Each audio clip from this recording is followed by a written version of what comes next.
Hello friends, welcome to this channel stock market info. तो चलिए friends, आज का ये वीडियो स्टार्ट करते हैं। इस वीडियो में हम कुछ न्यूज़, कुछ कंपनीज़, कुछ शेयर्स को लेकर बात करेंगे। तो चलिए फ्रेंड्स, वीडियो को स्टार्ट करते हैं। सबसे पहले फ्रेंड्स, एक टाटा पावर कंपनी को लेकर ही न्यूज़ है कि जो उत्तर प्रदेश की इलेक्ट्रिसिटी रेगुलेटरी कमीशन है, उन्होंने अप्रूव कर दिया है टाटा पावर का जो प्रोजेक्ट है फॉर हाइड्रो सप्लाई।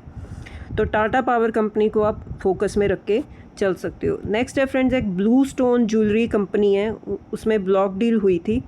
तो शेयर आप देख सकते हो 4% से ज़्यादा का क्रैश शो कर रहा है। तो फ्रेंड्स, यूजुअली जो ये ब्लॉक डील्स होती हैं ना, अगर ये डिस्काउंट पर हों तो ज़्यादातर ऐसा होता है कि जो शेयर प्राइस है ना, उसी डिस्काउंटेड प्राइस पे अपने आप को एडजस्ट कर लेता है। यूजुअली ऐसा ही होता है, हर बार नहीं होता, लेकिन ज़्यादातर ऐसा ही होता है कि शेयर प्राइस भी उसी लेवल पर आकर एडजस्ट हो जाता है।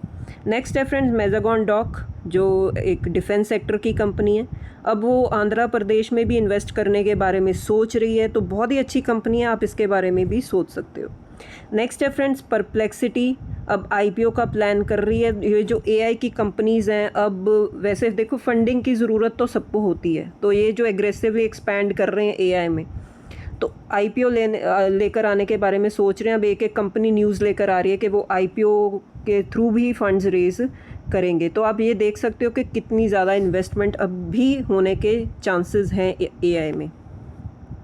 नेक्स्ट है फ्रेंड्स, राजेश एक्सपोर्ट, इसको लेकर एक नेगेटिव न्यूज़ भी पहले आई थी कि जो प्रमोटर को बैन कर दिया है फ्रॉम स्टॉक मार्केट, क्योंकि इन्होंने अपना जो रेवेन्यू है वो इन्फ्लेट करके शो किया था। अब ये देखिए फ्रेंड्स, क्या क्या जो एलिगेशंस लगे हैं इन पर। सबसे पहले तो यही है कि रेवेन्यू इन्होंने इन्फ्लेट करके शो किया था। दूसरा, इन्होंने क्लेम किया था कि इनकी अफ्रीकन गोल्ड माइंस हैं जो कहते हैं एग्जिस्ट ही नहीं करती हैं, ठीक है। और ये भी एलिगेशन लगा है इन पर कि इन्होंने जो फंड्स हैं वो मूव किए हैं थ्रू ओवरसीज़ एंटिटीज़। तो ये कुछ सीरियस एलिगेशंस इस कंपनी पर लगे हैं, और ऑडिटर्स ने भी कुछ भी मतलब ट्रैक ही नहीं किया पहले।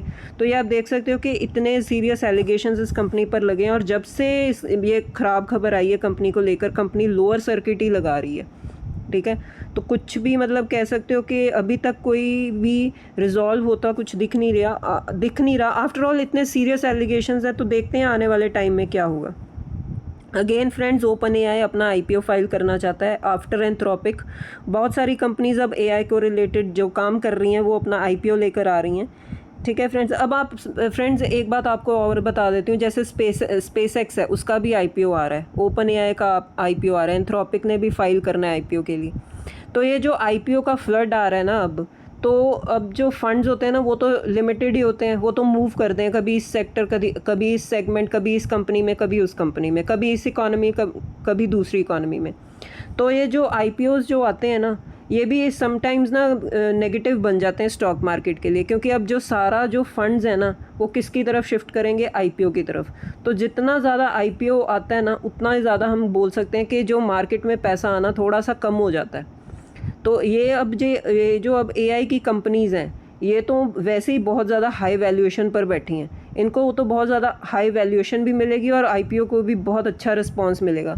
तो हम ये देख सकते हैं कि पैसा कहीं से तो विड्रॉ होगा। तो कुछ इन्वेस्टर्स ऐसे होते हैं अपने शेयर्स को सेल कर देते हैं या अपनी होल्डिंग्स को कम कर देते हैं, प्रोमोटर शेयर्स बेच देते हैं, सो दैट वो आईपीओ में इन्वेस्ट कर सकें। तो हम ये बोल सकते हैं कि जितने ज़्यादा आईपीओ आते हैं ना हायर वैल्यूएशन पे, उतना ही स्टॉक मार्केट के लिए नेगेटिव हो जाता है। तो हम आने वाले टाइम में देखेंगे कि अब स्टॉक मार्केट की, जो हम अमेरिकन मार्केट की बात कर रही हूँ, उसकी चाल भी कम हो जाती है। तो जो ग्लोबल लेवल पर अगर ऐसा होता है तो कुछ ना कुछ इम्पैक्ट आता है, ग्लोबल लेवल की इकोनॉमीज़ पर भी आ जाता है, क्योंकि जो पैसा हम एज्यूम करके चल सकते हैं कि इंडियन इकोनॉमी में शिफ्ट होगा, वो भी रिस्ट्रिक्ट हो जाता है किसी ना किसी तरह से। नेक्स्ट है फ्रेंड्स, एक कंपनी है स्टड्स एक्सेसरीज़। ये कल बहुत ही ज़्यादा इसने शार्प राइज दिखा दिया। क्यों? क्योंकि जो वेस्ट बंगाल की गवर्नमेंट है, आपको पता है, चेंज हो चुकी है। अब इसका गवर्नमेंट का शेयर से क्या लेना देना। तो फ्रेंड्स, वहाँ पर एक रूल आ गया, ट्रैफिक सेफ्टी रूल्स उन्होंने स्ट्रिक्ट कर दिए कि वही हेलमेट पहनना ही पहनना है। तो ये कंपनी उसी में काम करती है, तो इस कंपनी का शेयर भाग गया। नेक्स्ट है फ्रेंड्स, कुछ ब्लॉक डील्स हुई हैं। मोतीलाल ओसवाल फाइनेंशियल कंपनी के जो प्रोमोटर्स हैं, उन्होंने शेयर सेल किए थे, लेकिन सामने लेने वाला कौन था? HDFC life. तो ये बल्क डील हुई थी। एनआरबी बेयरिंग्स, उस कंपनी में भी प्रोमोटर ने शेयर जो अपना स्टेक है सेल किया है। 4.5%। नेक्स्ट है फ्रेंड्स HDFC स्टैंडर्ड लाइफ, इन्होंने अपना पूरा स्टेक ही बेच दिया सेरा सैनिटरी वेयर में। तो ये कुछ बल्क डील्स थी। नेक्स्ट है friends PI industries. PI industries कल 5% भाग गई, ऐसा क्या हो गया? तो फ्रेंड्स इनका एक जापान का एक केमिकल बेस्ड इनका क्लाइंट है, ठीक है, बहुत ही पुराना कस्टमर है।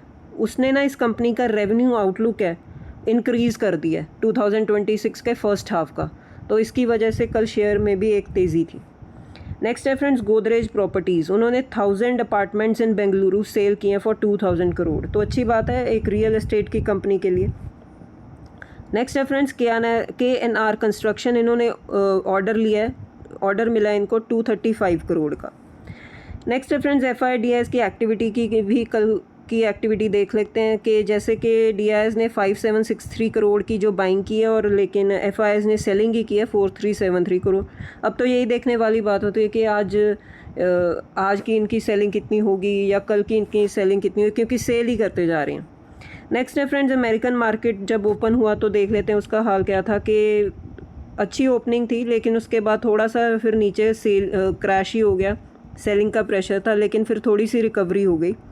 तो कुछ खास परफॉर्मेंस नहीं थी मार्केट की। लेकिन हम अगर नैस्डैक देखें फ्रेंड्स 250 का क्रैश है। तो फ्रेंड्स अब ना पता है क्या है कि अगर AI सेमीकंडक्टर थीम में ना अब थोड़ी सी हम बोल सकते हैं कि कभी इतनी ज़्यादा जब तेज़ी आ जाती ना किसी भी शेयर में इंडेक्स में जब तेज़ी आती ना कभी प्रॉफिट बुकिंग भी आएगी, क्योंकि ऐसा नहीं होता कि हम मतलब इंडेक्स ऊपर ही जा रहा है, कंपनी ऊपर ही जा रही है, शेयर ऊपर ही जा रहा है और वो कभी नीचे नहीं आएगा, नीचे भी उतनी तेज़ी से ही आएगा। अब नैस्डैक इतना भाग चुका है और इसीलिए हम देख सकते हैं कि जब भी एक क्रैश आता है ना तो बहुत बड़ा क्रैश आ जाता है। अगर नैस्डैक इतना टूटा है फ्रेंड्स, तो अगर अब देखें कि नैस्डैक में लिस्टेड कंपनीज़ का क्या हाल है। एनवीडिया भी 0.22% के साथ नीचे ही था। एप्पल ने 3% से ज़्यादा का क्रैश दिखा दिया। मार्वल 7% से ज़्यादा का क्रैश है। माइक्रॉन टेक्नोलॉजी 1% से ज़्यादा का क्रैश है। तो फ्रेंड्स हो क्या रहा है, AI सेमीकंडक्टर थीम्स में ना अब हल्की हल्की प्रॉफिट बुकिंग शुरू हो गई है। कभी तेज़ी आती है, कभी थोड़ा सा क्रैश आ जाता है। तो मतलब ये है कि अब ट्रैक करना पड़ेगा कि इन कंपनीज़ की आगे की चाल कैसी होगी। तो फ्रेंड्स ये थी कुछ न्यूज़ और कुछ शेयर्स के बारे में इन्फॉर्मेशन। तो होपफुली आपको अगर ये वीडियो अच्छा लगा होगा तो वीडियो को लाइक कीजिए, शेयर कीजिए और चैनल को सब्सक्राइब कीजिए। अब मिलते हैं नेक्स्ट वीडियो में। Till then bye bye.